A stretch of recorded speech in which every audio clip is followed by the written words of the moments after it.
Tu fais partie du jeu, Jack. Et t'en es même pas conscient.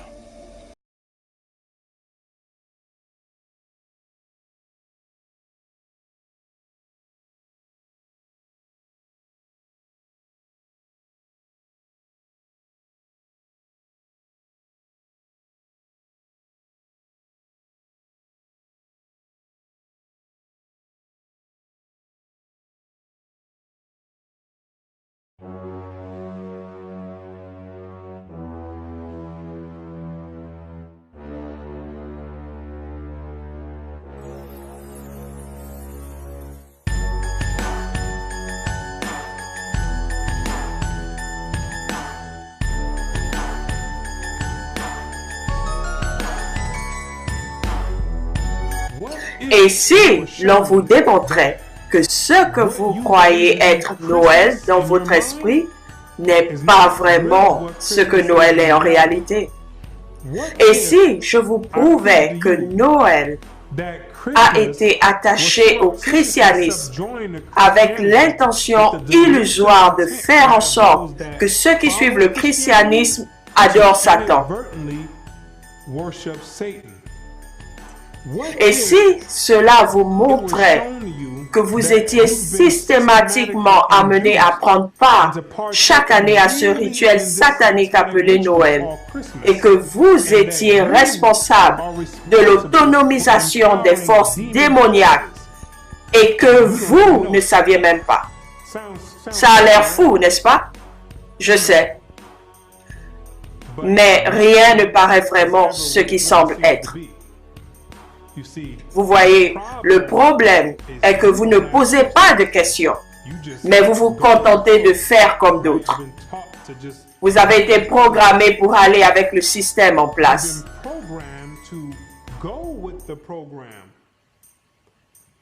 Par exemple, laissez-moi vous poser une question.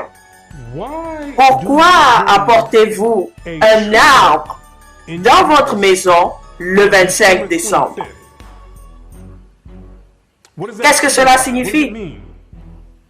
Qu'est-ce que cela veut dire? Quelle est la raison pour laquelle vous le faites? La réponse est que vous ne savez pas. Permettez-moi de vous poser une autre question. Quelle est la raison pour laquelle vous prenez cet arbre? Vous ne savez pas pourquoi vous l'emmenez dans votre maison et vous le revêtez d'argent, d'or, de divers autres ornements. Qu'est-ce que cela veut dire? Pourquoi faites-vous cela? La réponse est que vous ne savez pas. Pourquoi mettez-vous cette étoile au sommet de cet arbre? Qu'est-ce que ça veut dire? Vous ne savez pas. Pourquoi embrassez-vous quelqu'un sous le gui? Vous ne savez pas. Alors maintenant, cela étant dit, vous devez vous asseoir et écouter pendant quelques minutes afin de comprendre pourquoi vous faites ces choses.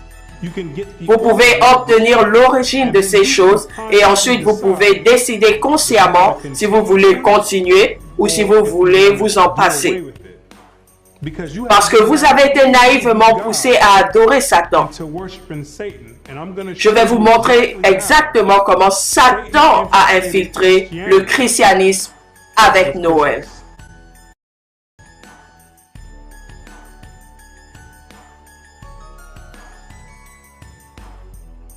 L'origine du 25 décembre.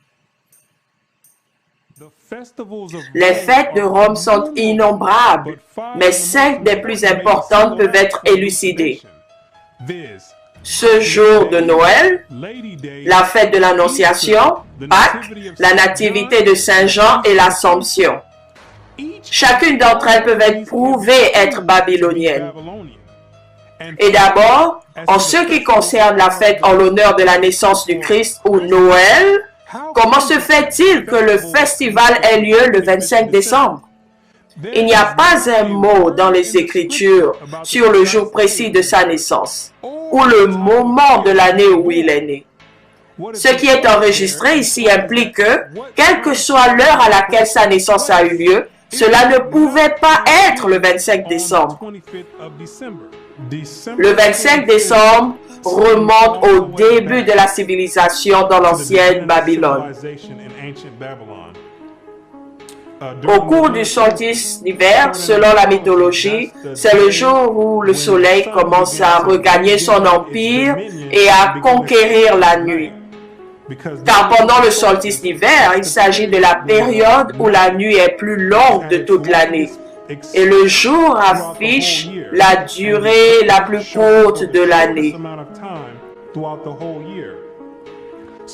Donc, dans un sens, il y a une sorte de bataille mythologique en cours entre le soleil et la nuit.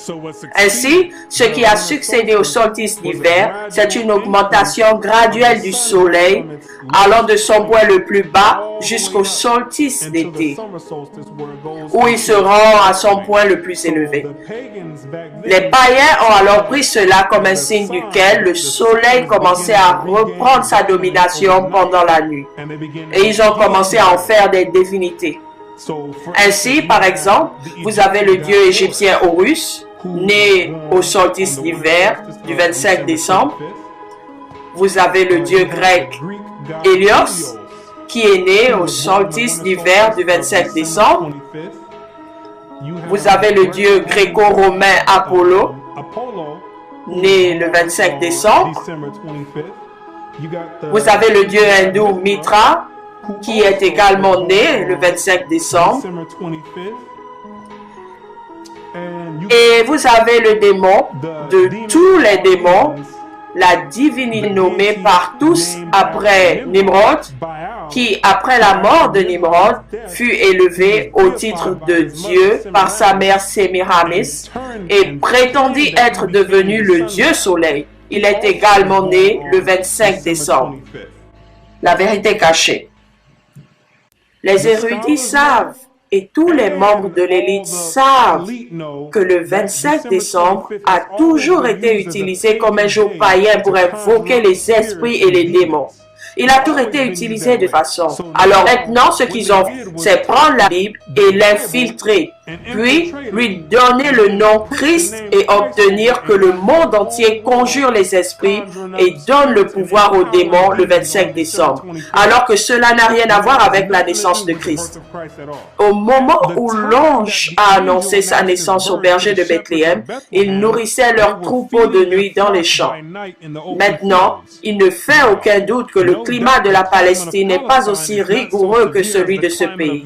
Mais même là, même si la chaleur du jour est considérable, le froid de la nuit de décembre à février est très pénible. Et il n'était pas coutume pour les bergers de la Judée de surveiller leurs troupeaux dans les champs vers la fin octobre.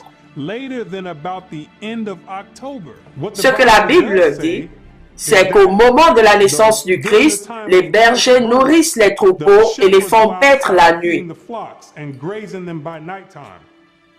Tous ceux qui ont un esprit de discernement peuvent vous le dire, qu'il n'y a aucun moyen pour les bergers d'être dehors pendant l'hiver pour paître le troupeau dans le froid extrême. La Bible ne justifie pas une naissance hivernale, car il n'y a aucune chance que les bergers soient dehors paissant les troupeaux en plein hiver quand il fait très froid. J'habite en Floride où les hivers sont doux. Et il n'y a aucun moyen, même en hiver, de passer la nuit dehors pour paître le troupeau. Et j'ai des moutons. Il n'y a aucun moyen que je vais aller paître le troupeau. Ils vont devoir attendre jusqu'au matin. À la naissance de Christ, chaque femme et chaque enfant devaient se faire recenser dans la ville à laquelle ils appartenaient. Et certains pour cela faisaient de longs voyages. Mais le milieu de l'hiver n'était pas propice à un tel recensement, en particulier pour les femmes ayant des enfants. Par conséquent, le Christ ne pouvait pas être né dans la profondeur de l'hiver. Et au moment de la naissance du Christ, Marie et Joseph ont dû retourner dans leur ville pour être recensés. Les Romains avaient installé des publicains dans toute la terre d'Israël pour que les Israélites viennent et leur rendent hommage. Il n'y a pas moyen dans le monde pour que les Romains aient établi une période de recensement pendant le mois d'hiver. Parce qu'à l'époque, il n'y avait pas de voiture ni d'endroit où vous pouvez entrer avec un appareil de chauffage. Les gens devaient marcher à tout moment et n'avaient pas de radiateur. Donc, en plein hiver, lorsqu'il fait très froid, ce ne serait ni avantageux ni opportun de faire venir tout le monde pour obtenir un recensement dans la ville.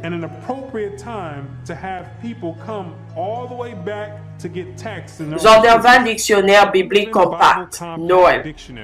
L'anniversaire de la naissance du Christ et de son observance célébrée par la plupart des protestants et par les catholiques romains le 25 décembre, par les églises orthodoxes orientales le 6 janvier, par l'église arménienne le 19 janvier. La première mention de son observance, le 25 décembre, date de l'époque de Constantine, vers l'an 325. La date de la naissance du Christ n'est pas connue. Les savants eux-mêmes savent que le Christ n'est pas né le 25 décembre. Ils le savent déjà. C'est une réalité pour eux.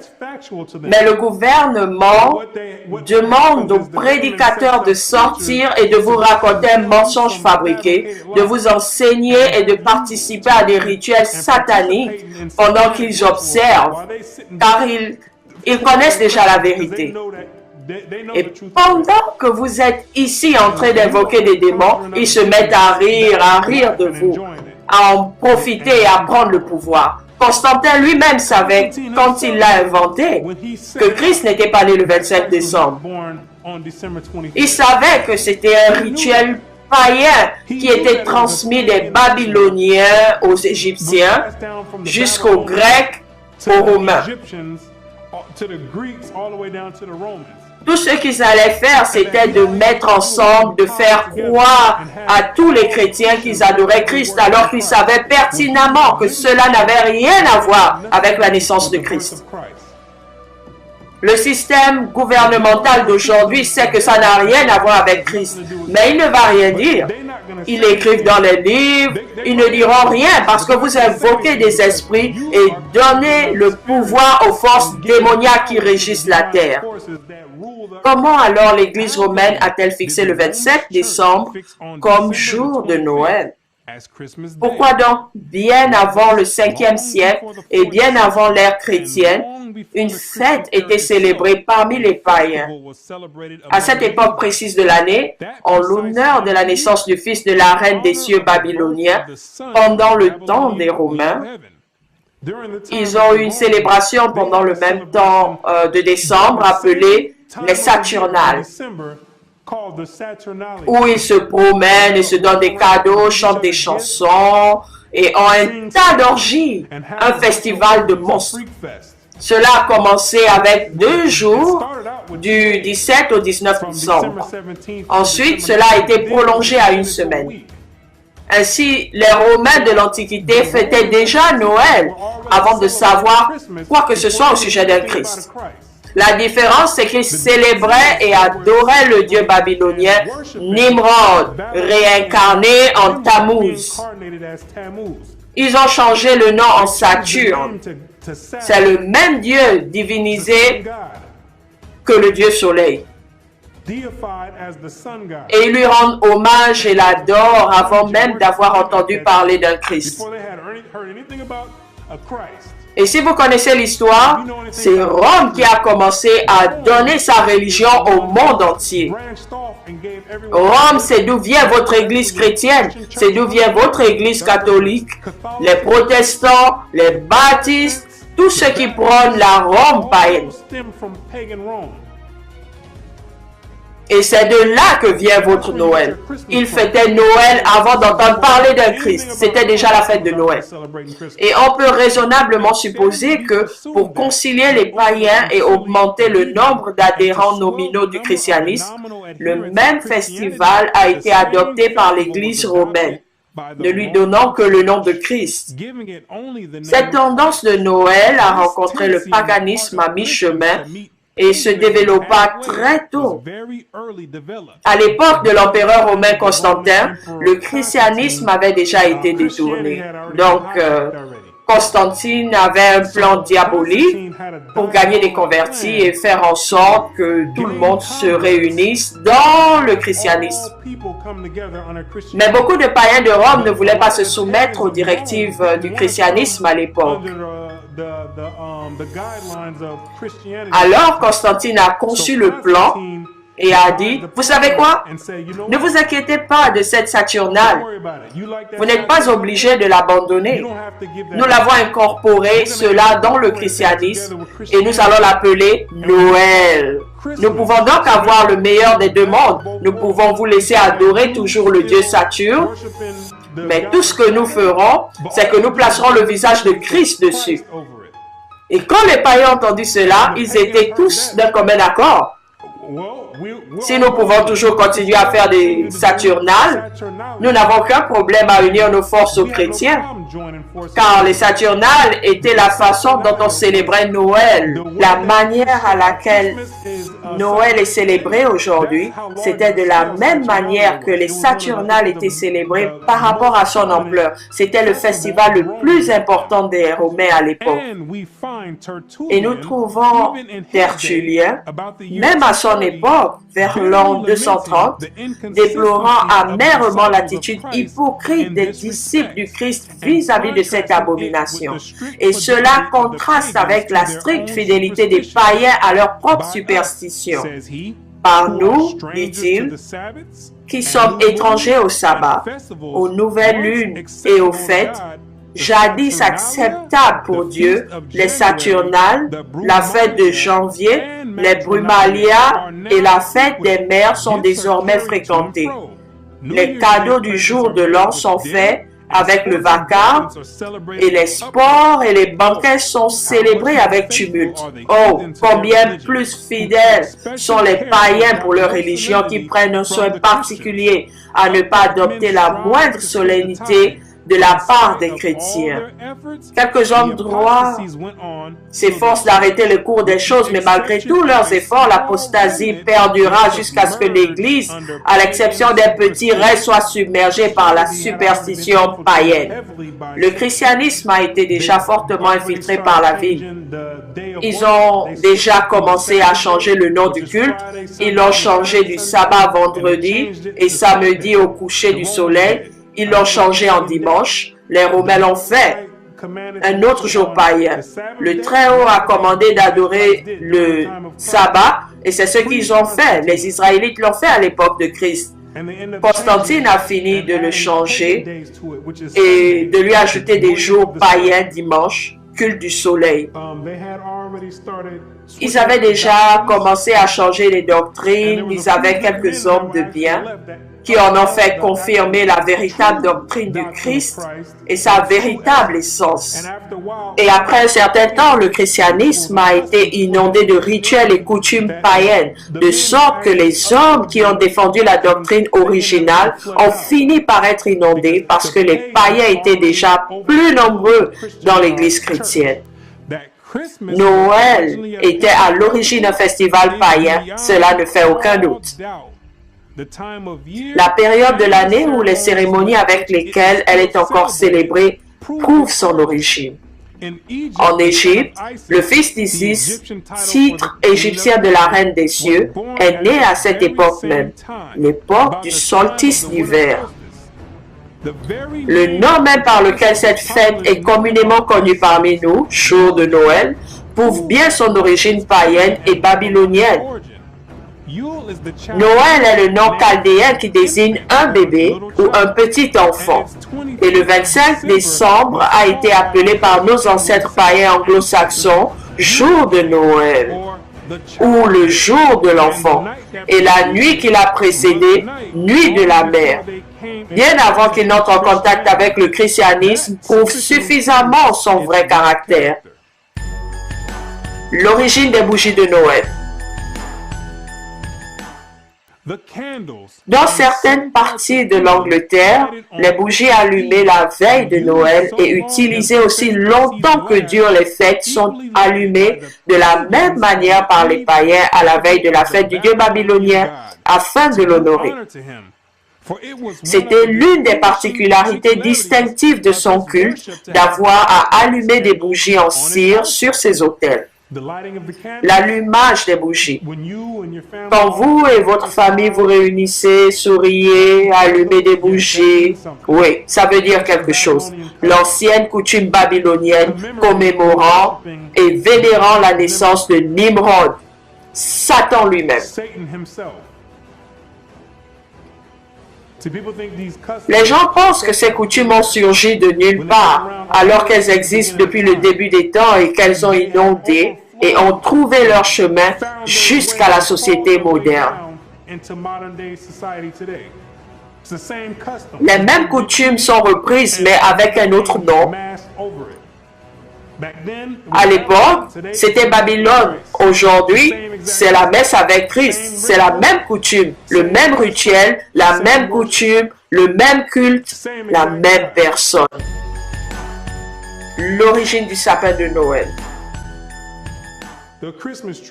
Le sapin de Noël, une autre coutume et un rituel païen qui remonte à l'ancienne Babylone. C'est le même Dieu qui a fait son chemin jusqu'à la chrétienté. C'est la même divinité.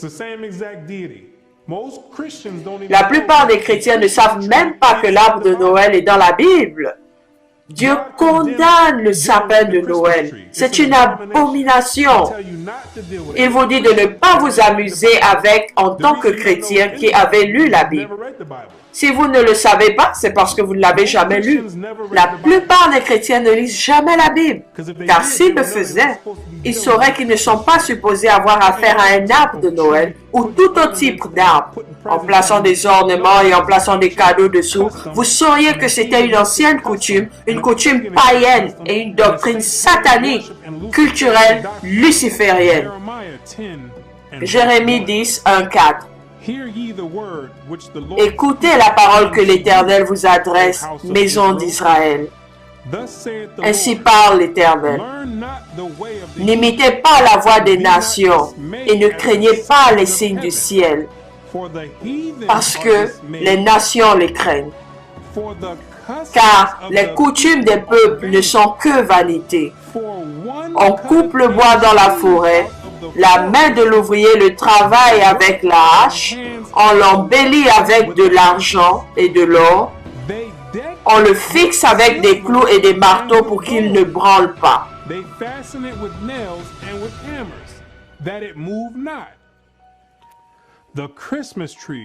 Le sapin de Noël, maintenant si courant chez nous, était tout aussi commun dans la Rome païenne et l'Égypte païenne. En Égypte, cet arbre était le palmier. À Rome, c'était le sapin. Le palmier nommé comme le Messie païen par Baal Tamar, le sapin se référant à lui comme Baal Berith. La mère d'Adonis, le dieu soleil et la grande divinité médiatrice se seraient mystiquement changés pour devenir un arbre. Ainsi, Rome primitive avait qualifié le palmier Baal Tamar et le sapin Baal Berith, qui, si vous comprenez quoi que ce soit au sujet de l'origine religieuse, vous saurez que ce sont tous les mêmes dieux provenant de l'ancienne Babylone. Le culte de Nimrod réincarné après sa mort, après avoir été déifié par sa mère Sémiramis. Il est devenu connu sous le nom de Baal, puis est devenu connu sous le nom de Baal-Zébul ou Belzébul. Et lorsque vous lisez la Bible, il s'agit du démon le plus gradé des forces démoniaques. Luc 1,15. Mais quelques-uns dirent, c'est par Béelzébul, le prince des démons, qu'il chasse les démons. Il est le chef démon de toutes les légions qui se trouvent sous lui. Ainsi, lorsque vous avez cet arbre dans votre maison, le sapin de Noël, vous faites face à un haut niveau de culte satanique, que vous le sachiez ou non. Vous traitez directement avec Satan lui-même en participant à ce rituel satanique que vous pratiquez chaque année. Vous invoquez des esprits, vous les invoquez directement. Cet arbre est le portail direct avec Satan lui-même et avec Béelzébul. Comme on l'a dit, le sapin de Noël était généralement à Rome un arbre différent, même le sapin. Mais la même idée était impliquée dans le palmier, car cela symbolisait secrètement le nouveau-né en tant que Baal-Berith, Seigneur de l'Alliance, et représentait ainsi la perpétuité et la nature éternelle de son pouvoir, qu'après être tombé devant ses ennemis, il s'était levé triomphant. Par conséquent, le 25 décembre, jour qui a été observé à Rome comme le jour où le Dieu victorieux est réapparu sur la terre et qui s'est tenu le demi-jour du soleil invaincu.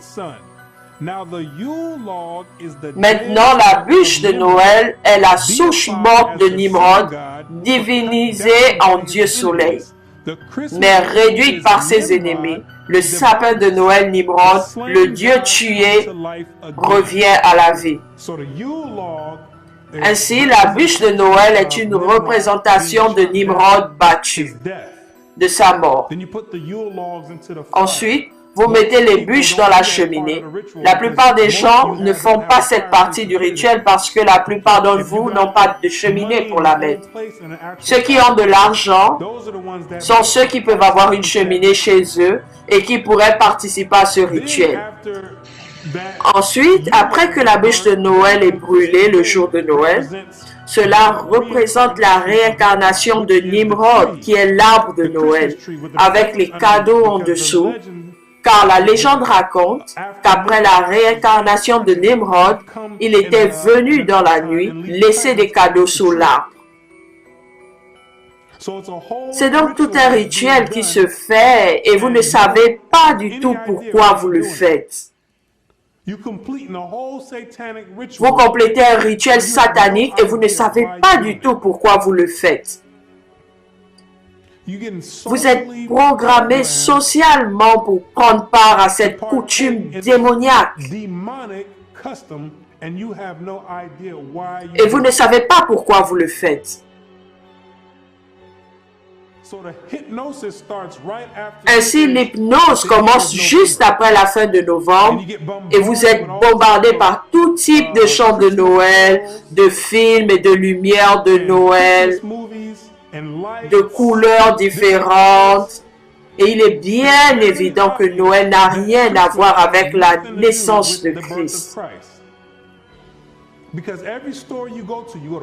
Parce que chaque magasin vous allez à Walmart, Walgreens, tout ce que vous allez entendre c'est Rodolphe, la biche au nez rouge. Qu'est-ce que cela a à voir avec la naissance de Christ?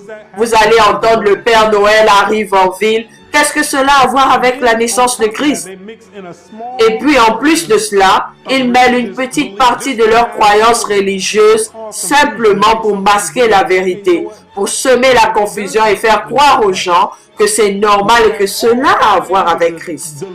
En tout cas, tout cela est une illusion et un déguisement de ce qu'ils ont déjà fait. Ils vous manipulent pour finir, pour compléter ce rituel à la fin du mois. Ils ont donc commencé à partir de novembre avec l'hypnose et vous êtes comme un zombie qui marche. Ils implantent dans votre esprit et travaillent sur vous. Ils envoient des vibrations et des signaux dans vos ondes cérébrales et vous préparent à participer à ces rituels. Vous êtes sur le point de participer à un rituel satanique d'un très haut niveau.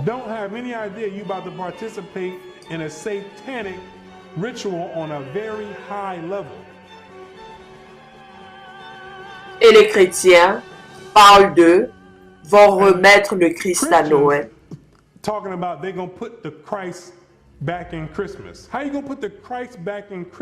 Comment allez-vous remettre le Christ à Noël alors que le Christ n'était jamais à Noël?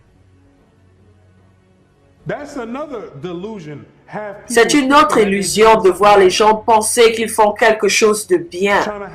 Essayer de laisser les gens rationaliser dans leur esprit pour la raison qu'ils sont sur le point d'aller faire ce rituel. Eh bien, Je peux peut-être simplement dire que c'est le culte de Christ.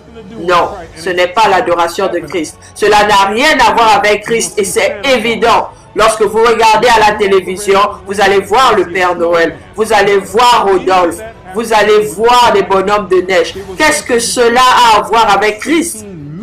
Comme il a été mentionné précédemment, Constantine a mélangé le paganisme avec le christianisme. Et le paganisme a fini par surpasser toute la doctrine du christianisme. Il a inondé la doctrine chrétienne de sorte qu'il ne reste plus de traces de l'origine réelle de la doctrine chrétienne. C'est essentiellement ce qui s'est passé.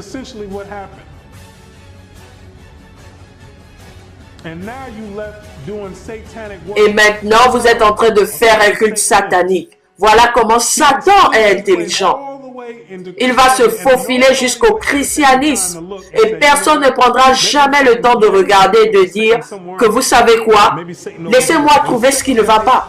Tout le monde cherche Satan quelque part, alors qu'il est ici, qu'il a son siège et son quartier général dans le christianisme. Et il montre à tout le monde. Apocalypse 12:9. Et il fut précipité, le grand dragon, le serpent ancien appelé le diable et Satan, celui qui séduit toute la terre. Il fut précipité sur la terre et ses anges furent précipités avec lui. Quand il opère dans le christianisme sans tabou, il vous fait fêter Noël, Thanksgiving, la Pâque, la Saint-Valentin, toutes les coutumes babyloniennes, le culte satanique, les rituels et un niveau démoniaque élevé. Maintenant, avec ce qui a été dit, la plupart des gens vont encore participer à ce rituel. Ils vont tout dire. Ils vont essayer de rationaliser dans leur esprit, de se faire une excuse pour essayer de dire que, oh, attendez, je le fais à cause de la famille. Non, vous ne le faites pas à cause de la famille, vous le faites parce qu'ils manipulent les ondes cérébrales et vous font penser que vous devez faire la cérémonie ou bien les gens vont vous regarder comme des fous. Ils commencent à vous adoucir avec des chants de Noël. Tout le monde commence à agir de façon amusante à l'approche de Noël. Tout à coup, tout le monde a cette humeur généreuse et est gentil et on veut faire des câlins et des bisous. Pourquoi? Parce qu'ils vous programment psychologiquement pour agir de la sorte et donner. Ils vous préparent lentement. Ils vous préparent à participer à ce rituel pour que vous soyez fidèles à la fin du mois, le 25 décembre.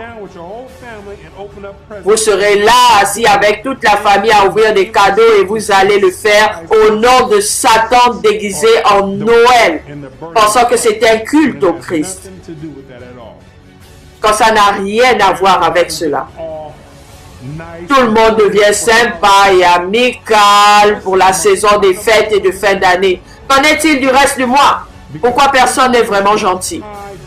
Parce que Noël est un niveau démoniaque élevé. Et l'élite le sait et vous fait participer à cela. Comme je l'ai dit, la plupart des gens vont encore le faire et c'est bon. Écoutez, si vous voulez aller célébrer Noël et adorer Satan directement à un niveau élevé, cela ne me pose aucun problème. C'est votre problème. Je n'ai rien contre ça. Mais le Dieu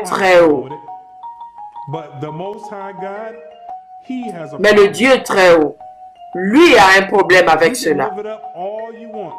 Parce que tu peux vivre comme tu veux, t'amuser autant que tu veux, ouvrir autant de cadeaux que tu veux, décorer autant d'arbres, mettre autant d'étoiles au sommet de ces arbres, embrasser autant de monde sous le gui que tu veux. Peut-être le faire toute ta vie, ça n'a rien à voir avec moi. Mais une fois que vous entrez dans la tombe et que votre esprit retourne au Très-Haut, vous devez vous tenir face à lui-même. Et je peux vous dire tout de suite que vous ne voulez pas lui faire face en ayant célébré et adoré Satan. Hébreux 10, 31.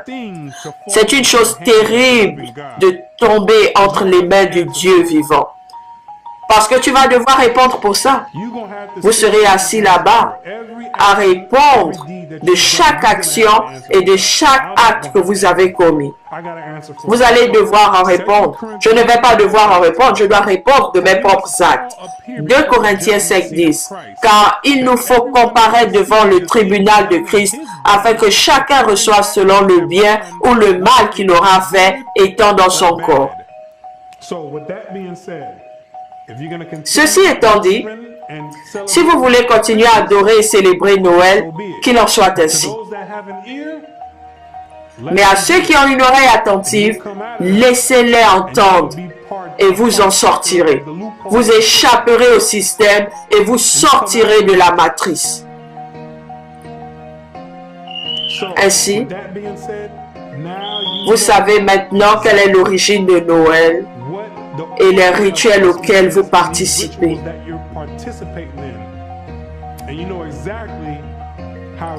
Et vous savez exactement comment Satan a infiltré le christianisme avec Noël. Il est temps de faire un choix.